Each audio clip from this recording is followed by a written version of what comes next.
ቅድስትና ብሩኬ እንደዚሁም ሙሉ ቤተሰቡን ዳጣ በጭንቀት ተጨንቀዋል። እራት ሰዓት ደርሶ መድብልን እራት እየጠበቁ በነበረበት ሰዓት አልተመለሰም። ጧት የወጣ ማታ ድረስ ሲጠብቁት አልመጣም። እራታቸውንም ለመብላት እሱን ትተው ለመብላት ፈሩ። ግን አለም ምንድን ነው እናንተ ይህንን ያክል? እሱ ህፃን ልጅ ነው እንዴ?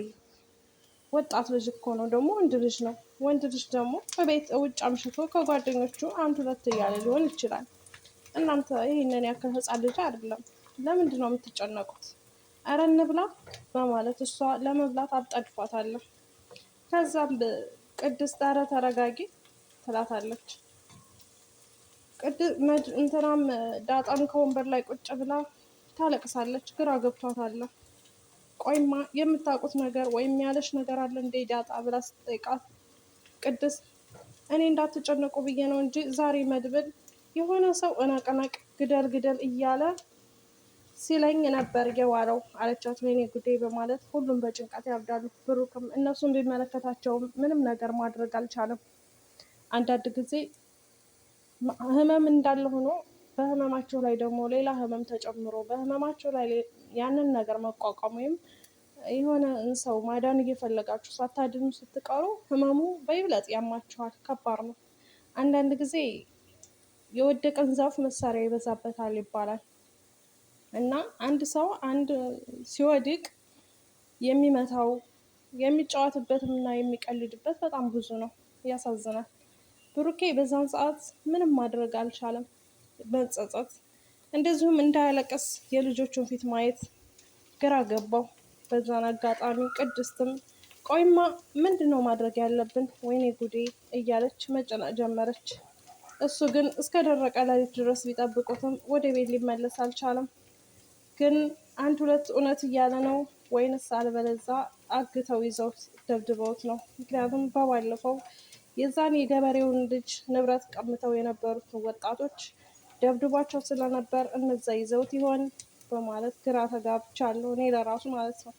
ምክንያቱም አንዳንድ ጊዜ በህይወታችሁ ከባድ ነገር ሲመጣባችሁ ያ ከባድ ነገር ለመመለስ ጊዜና ሰዓት ያስፈልጋችኋል። ግን ደግሞ አንድ ቀን እውነቱ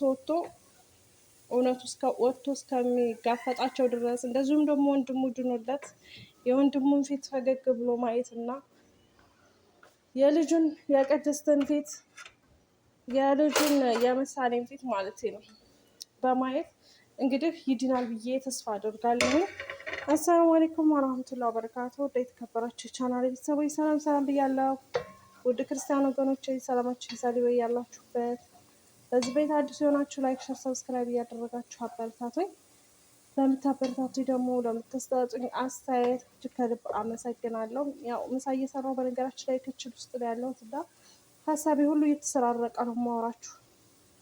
ያው በስራም ጀርባ ቪዲዮውን ብሰራም ያው አንዳንድ ጊዜ ቁጭ ብላችሁ ቪዲዮውን ብቻ ተኮራችሁ ለመስራት ሰዓትም ሆነ ጊዜ ያስፈልጋችኋል። እኛ ደግሞ የምዳም ቀመሞች ታውቃላችሁ በጎን ስራ እየሰራን በጎን ቪዲዮ ነው የምንሰራው እና ስለዚህ ያው ትረዱኛላችሁ ብዬ ተስፋ አደርጋለሁ። እና ወደ መጣሁበት ሲሄድ እንግዲህ መድብል ከእራት ሰዓት ድረስ ሲጠብቁት አልመጣም። ግን ይቺ አለም የምትባል ልጅ ስነ ስርዓቷን ብትይዝ የተሻለ ነው። ምክንያቱም ብሩክም እንደዛ ታሞ መድብልም ደግሞ ከውጭ ሲመጣ ወንበር ላይ እግሯን ሰቅላ የምትጠጣውን መጠጥ ሲያይ መድብል ቅድስት ብሎ ይጠራታል።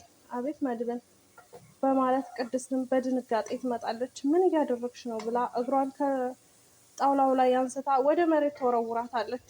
እሷም እንዴ ምን ማድረጋችሁ ነው? እኔ በገዛ ብሬ ሰው እንደፈለገ መሆን አይችልም እንዴ? መጠጣት አይችልም እንዴ? እያለች እሷም መቀለር ጀመረች። ኧረ አፈር ጠጪ ትላታለች ቅድስት። እንዴት በተከበርኩበት ቤት እንደዚህ ታዋርጅኛለች? በማለት ቅድስትም እሷ ላይ ትጮህባታለች። መድብልን ስነ ስርዓት የምታስይዣት ከሆነ ስነ ስርዓት አስይዣት ብሎ እሱ ቁጭ ባለበት ሰዓት ተነሽ ወደ ክላስሽ ግቢ በማለት ትገፋፋታለች። ቆይ ልጅቷ ያማታል እንዴ? እሷማ ቅንጭላቷን የሚያማት ነገር አለ፣ የሆነ ነካ ያደረጋት ነገር አለ በማለት መድብል እሷን ወደ ክላስ ውስጥ ታስገባታለች። በቃ እኔ ማስተካከል ያለብኝን ነገር አስተካክላለሁ፣ በጣም ይቅርታ ትለዋለች መድብልን። ቅድስት በጭንቀት ላይ ያለች፣ እሷ ግን እዛም ገብታ መጠጣቷን አላቆመችም። እዛም ገብታ ሙዚቃውን ከፍ አድርጋ እያጮኸች እና እየጠጣች ትዘፍናለች፣ ትጨፍራለች። እንደ አጋጣሚ ሆኖ ቅድስትና ዳጣ ወደ እሷ ክላስ ሲሄዱ ቀውጢ ነው። አታያቸውም፣ አሰማቸውም። ሙዚቃው ይጮሃል። በዛ ላይ ጠርሙሷን አንስታ ትጠጣለች። ከዛም ባለፈ ዳጣም እንደመወዛወዝ ሲያረጋት አንቺ ደግሞ እንደዚህ የሚያደርግሽ ምንድን ነው ትላታለች ቅድስት። ከዛም እንዴ ከእሷ ጋር ልጨፍራ በማለት ቁመው እያዩት በነበረበት ሰዓት ዘወር ብላ ስታያቸው ሁለቱ ቆመዋል። ቆይ ምን እየተካሄደ ነው? ያላያችሁ ነው በማለት ትጫባቸዋለች። በይ ሙዚቃውን ባይሆን ቀነስ አድርጉ በማለት ቅድስት ከዛ ክላስ ጥላት ትወጣለች ማለት ነው።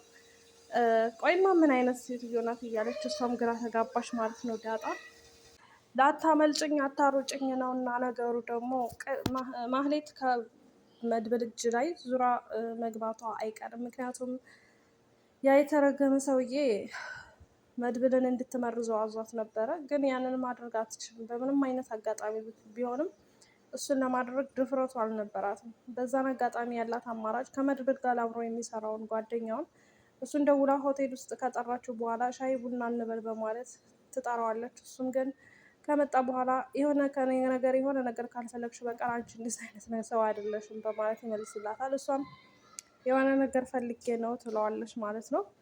ከዛ ካሌብን ሀሳቡን እንድታስቀይርልኝ እፈልጋለሁ ትለዋለች። ቆይ እኔ ካሌብን ምን አድርጌ ነው ሀሳቡን የማስቀይርልሽ? ቆይ እንዴት አንቺ ያምሻል እንዴ? እንዴት አድርጌ ነው ሀሳቡን የማስቀይረው? ምንድን ነው መጀመሪያ የሰጠሽ ትዕዛዝ ሲላት መድብልን መርሼ እንደ ብሩክ እንዳደርገው ነው የምፈልገው ነው ያለኝ። ስለዚህ እኔ ደግሞ እሱን ማድረግ አልችልም ትለዋለች። እንዴት ነው ማድረግ የማትችይው በማለት ሲጠይቃት እንዴት አድርጌ ነው መድብልን የምገለው? አልችልም። ይሄን ካልቻልሽ ከቤተሰቦች መራቅ ነበረብሽ በማለት ይመልስላታል። እሷም ግን ያው እንዴት አስችሎኝ ነው ሰይጣን አሳስቶኝ ነው እንደዛ ያደረኩት። ግን እኔ የድሮ ባል የነበረ አንድ ሰራተኛ ስታገባው እንዴት ነው የማልናደደው በማለት ትመልስለታለች። ሆኖም ግን ፈርቻለሁ። ለምን ታውቃላችሁ? እሱ ሰውየው የመድብል ጓደኛ ስለነበረ መረጃ የሚያቀብለው ማህሌትን እንዲከታተሏት አድርገው ነበር። ማህሌትን እንዲከታተሏት ያደረጉት ሰውዬ ደግሞ ከእሱ ጋር እንድትገናኝ የተነገሩት እሱ ከእሷ ጋር ምን እንደሚሰራ እንግዲህ ማወቅ ይፈልጋል ሰውየው ማለት ነው። ገባችሁ? ስለዚህ ይሄኛው ልጅ እንዳታስገድለው ብዬ ነው የፈራሁት እኔ።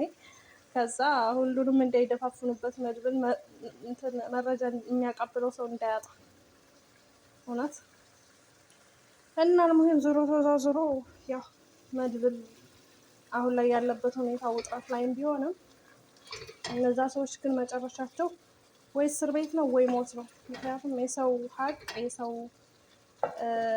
ላብና የሰው ጉልበት የበላ ሰው መጨረሻው ስለማያምር ማለት ነው። ኦኬ።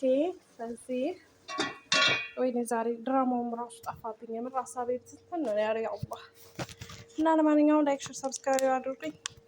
ለነበረን ቆይታ አመሰግናለሁ። መልካም ሙሉ ይሆንላችሁ ባይ